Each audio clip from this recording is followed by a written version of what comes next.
शनिदेव भगवान, क्या आप भी चाहते हैं कि शनिवार के दिन शनिदेव की कृपा से हमारा जीवन बदल जाए?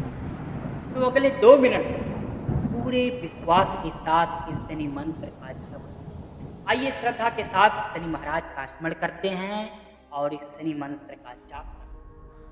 यदि आपसे शनिदेव प्रसन्न हो गए तो आपका जीवन बहुत ही खुशहाल है। आज के इस वीडियो में हम जानेंगे शनिदेव का एक ऐसा दिव्य और महाबलशाली मंत्र जो कि आपके जीवन को सुखमय बनाने में मदद कर सकता है। नमस्कार, स्वागत है आपसे भक्तों का आपके अपने यूट्यूब चैनल पंडित जी मंत्र, और मैं हूँ पंडित। आप देख रहे हैं पंडित जी मंत्र के। इस चैनल पर आपको दिन प्रतिदिन एक ऐसे दिव्य और महाबलशाली मंत्रों का जाप जो कि आपके जीवन से सारी परेशानियों को खत्म कर सकते हैं। आज की इस वीडियो में हम जानेंगे शनिदेव का एक ऐसा चमत्कारी मंत्र जो कि आपके जीवन से सभी परेशानियों को खत्म कर सकता है। शनिवार का दिन न्याय के देवता, कर्म फलदाता भगवान शनि महाराज को समर्पित माना जाता है। शनिदेव हमें हमारे कर्मों का फल देते हैं और सत्य, अनुशासन, धैर्य तथा ईमानदारी का मार्ग अपनाने की प्रेरणा देते हैं। यदि आप श्रद्धा और विश्वास के साथ शनिदेव का स्मरण करते हैं तो मन को शांति मिलती है और कठिन परिस्थितियों का सामना करने की शक्ति मिलती है। आज हम मिलकर शनिदेव के इस मंत्र का जाप करेंगे। यदि आप किसी कारणवश इस मंत्र का जाप नहीं करते और आपके जीवन से शनिदेव नाराज हो तो इस मंत्र को आपको सुनना भी बहुत ही आवश्यक है। हाँ, अब आपको कैसे पता चले कि आपके जीवन में शनिदेव नाराज है? यदि आपको जीवन में किसी भी कार्य को लेकर बहुत ज़्यादा परेशान हैं, आप अपने जीवन में एक ही कार्य को लेकर बहुत ज़्यादा परेशान रहते हैं और आपका वो कार्य पूरा नहीं होता, आपका जीवन दुख संकटों से घिरा रहता है, तो आप समझ लीजिए कहीं ना कहीं आपसे शनिदेव नाराज हो सकते हैं। यदि ऐसा है तो आज के इस वीडियो में हम आपको शनिदेव महाराज का एक ऐसा दिव्य महाबलशाली मंत्र का जाप करने जा रहे हैं जिस मंत्र को केवल श्रवण करने मात्र से ही आपके जीवन में शनि दोष से शांति मिल सकती है। हाँ, आपको बता दें आज के इस वीडियो में हम जो मंत्र बताने जा रहे हैं ये मंत्र कोई जादू नहीं, परंतु यदि आपने सच्चे मन से इस मंत्र का श्रवण किया तो आपके जीवन से शनि दोष हमेशा के लिए खत्म हो सकता है।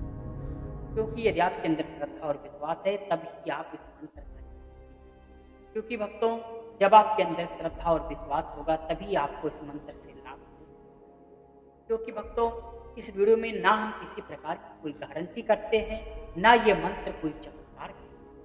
हाँ, आपके अंदर अगर श्रद्धा और विश्वास है तो आपको इस मंत्र से बहुत ही जल्द फल प्राप्त हो सकता है।